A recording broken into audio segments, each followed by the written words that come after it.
ಆಮೇಲೆ ವಲ್ಲಭಭಾಯ್ ಪಟೇಲ್ರು ಈ ದೇಶದ ಉಪ ಪ್ರಧಾನಿಯಾಗಿದ್ದವರು, ಸ್ವಾತಂತ್ರ್ಯ ಬಂದ ಮೇಲೆ ಉಪ ಪ್ರಧಾನಿಯಾಗಿದ್ದರು.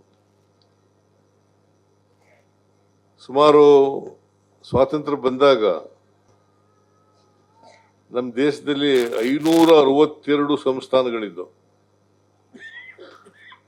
562 ಸಂಸ್ಥಾನಗಳಿದ್ದವು.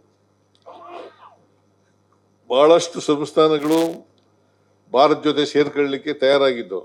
ಆದರೆ ಕೆಲವರು ಮಾತ್ರ ಸೇರ್ಕೊಳ್ಳಕ್ಕೆ ತಯಾರಾಗಿರಲಿಲ್ಲ. ಈಗ ಫಾರ್ ಎಕ್ಸಾಂಪಲ್ ಹೈದರಾಬಾದಿನ ನಿಜಾಮ ಕಾಸಿಂ ಅಂತಲೇ ಅಂತದ್ದು ಹೆಸರು ಇರಬೇಕು. ಕಾಸಿಂ ಅವನು ನಮ್ಮದೇ ದೇಶ ಸ್ವತಂತ್ರ ದೇಶ ಅಂತ ಹೇಳಿ ಘೋಷಣೆ ಮಾಡ್ಕೊಂಡು ಹೊರಟ್ಬಿಟ್ಟಿದ್ದ.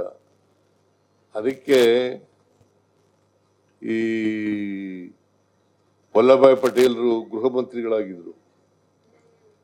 ಅವರು ಕ್ಯಾಬಿನೆಟ್ನಲ್ಲಿ ಆರ್ಗ್ಯುಮೆಂಟ್ ಮಾಡಿ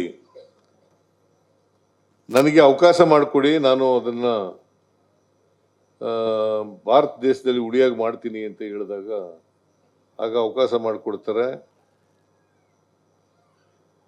3-4 ದಿನದಲ್ಲೇ ಅವನು ಓಡೋಗ್ತಾನೆ ಪಾಪ, ಯಾರು ಕಾಸಿಂ. ಆಮೇಲೆ ನಿಜಾಮನ ಹೈದರಾಬಾದ್ ಇದೆಯಲ್ಲ, ಅದು ಸ್ವತಂತ್ರ ಭಾರತದಲ್ಲಿ ಸೇರೋಗ್ತದೆ.